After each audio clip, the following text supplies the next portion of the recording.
भी बैठे हुए हैं, मोदी जी के भक्त लोग।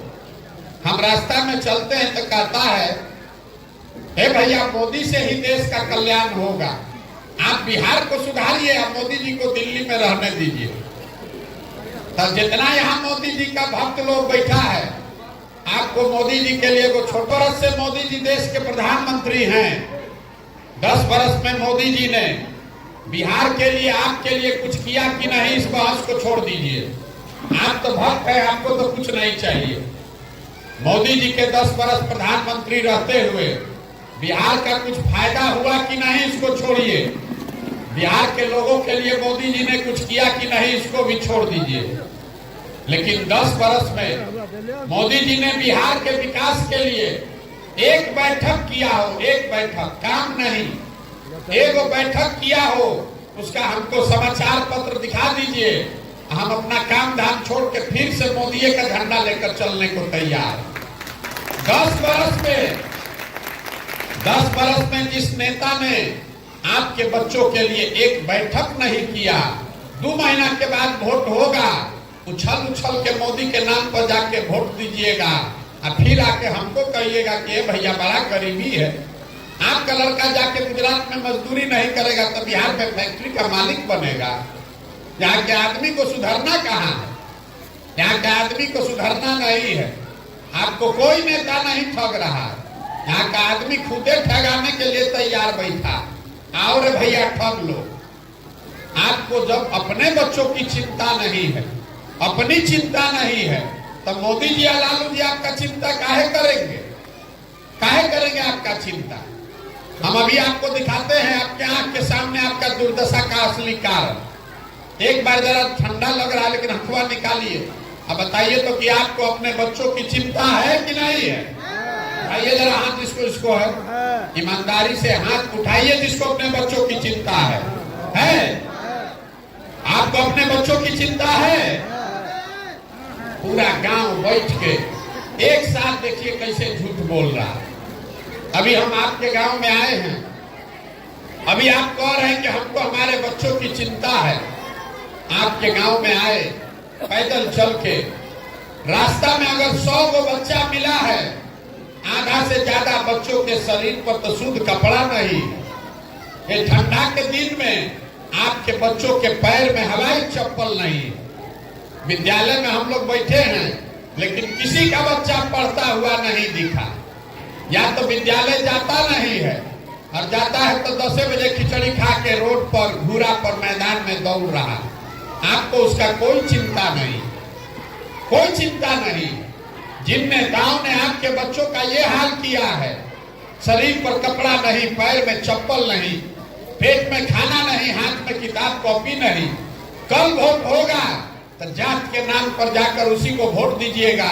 लालू के डर से भाजपा, भाजपा के डर से लालू कह के वोट देते हैं। यहाँ झूठो कहते हैं कि हमको हमारे बच्चे का चिंता है।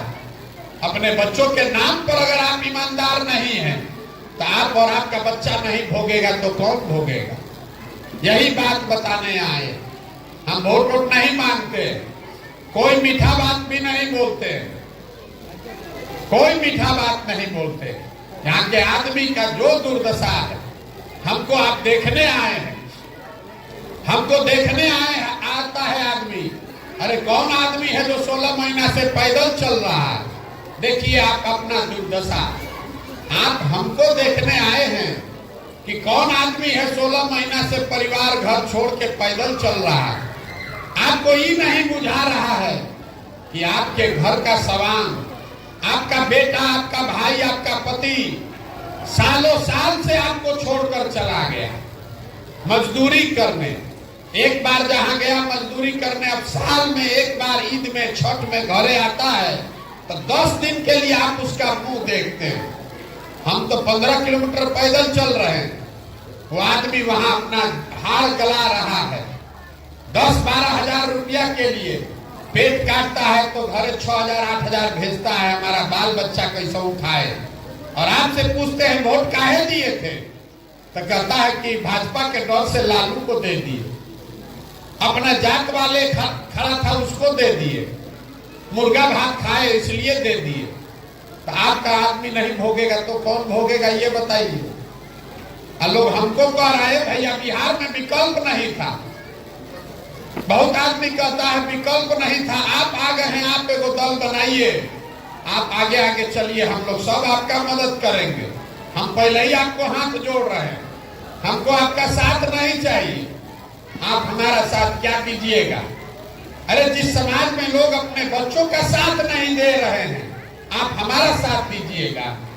अरे आपके मन में भाजपा के डर से लालू, लालू के डर से भाजपा इतना बैठा हुआ, जाति या धर्म इतना घुसा दिया गया है कि आपको अपने बच्चों का कष्ट नहीं दिख रहा है।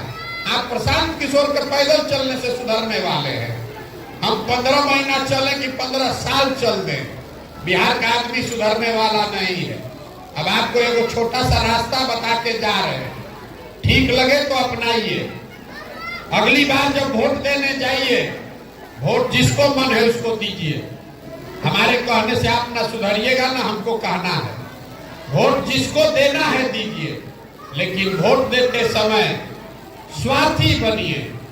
अपना स्वार्थ देखिए, अपने बच्चों का स्वार्थ देखिए। नेता आकर कहता है देश के लिए वोट दो, कोई कहता है अपने जात वाले को जिताना है इसलिए वोट दो, कोई कह रहा है मुसलमान नहीं जीतना चाहिए इसलिए वोट दो, कोई कह रहा है भैया लालू को किसी तरह जिताना है इसलिए वोट दो, कोई कह रहा है मंदिर बना दिए इसलिए वोट दो, कोई कह रहा है कि मोदी को प्रधानमंत्री बनाना है इसलिए वोट दो। हम आपको एक पंक्ति में सिखा रहे हैं, वोट जिसको देना है दो, लेकिन वोट एक बार जीवन में अपने बच्चों के लिए दो, अपने बच्चों के लिए दो, नेताओं के बच्चों के लिए नहीं, तब जीवन सुधरेगा। लोग कहता है बच्चा के लिए को देख कर वोट देने से क्या होगा, हम आपको बताते हैं क्या होगा। आप मोदी का चेहरा देखकर वोट दिए तो चाय बेचने वाले मोदी देश के प्रधानमंत्री बन गए। आप लालू का चेहरा देखकर वोट दिए तो भैंस चराने वाले लालू बिहार के राजा बन गए। एक बार हमारी बात मानिए, अपने बच्चों का चेहरा देखकर वोट दीजिए, आपके बच्चे भी बेरोजगार नहीं रहे। अपने वोट की ताकत को समझिए। आप बंधुआ मजदूरी बंद कीजिए, लालू के डर से भाजपा का बंधुआ मजदूरी और भाजपा के डर से लालू का बंधुआ मजदूरी मत कीजिए, वरना आपके बच्चों का जीवन कभी नहीं सुधरेगा। एगो प्रशांत किशोर आए कि 10 प्रशांत किशोर आ जाए, जब तक आप अपने बच्चों के लिए खड़े नहीं होइएगा, अपने हक की लड़ाई के लिए आप नहीं सजग होइएगा, कोई आपकी मदद नहीं कर सकता। यही बात बताने आए हैं। ठीक लगे तो अच्छा है, न ठीक लगे तो जैसे जिंदगी चल रहा है वैसे चलाइए। बहुत बहुत धन्यवाद।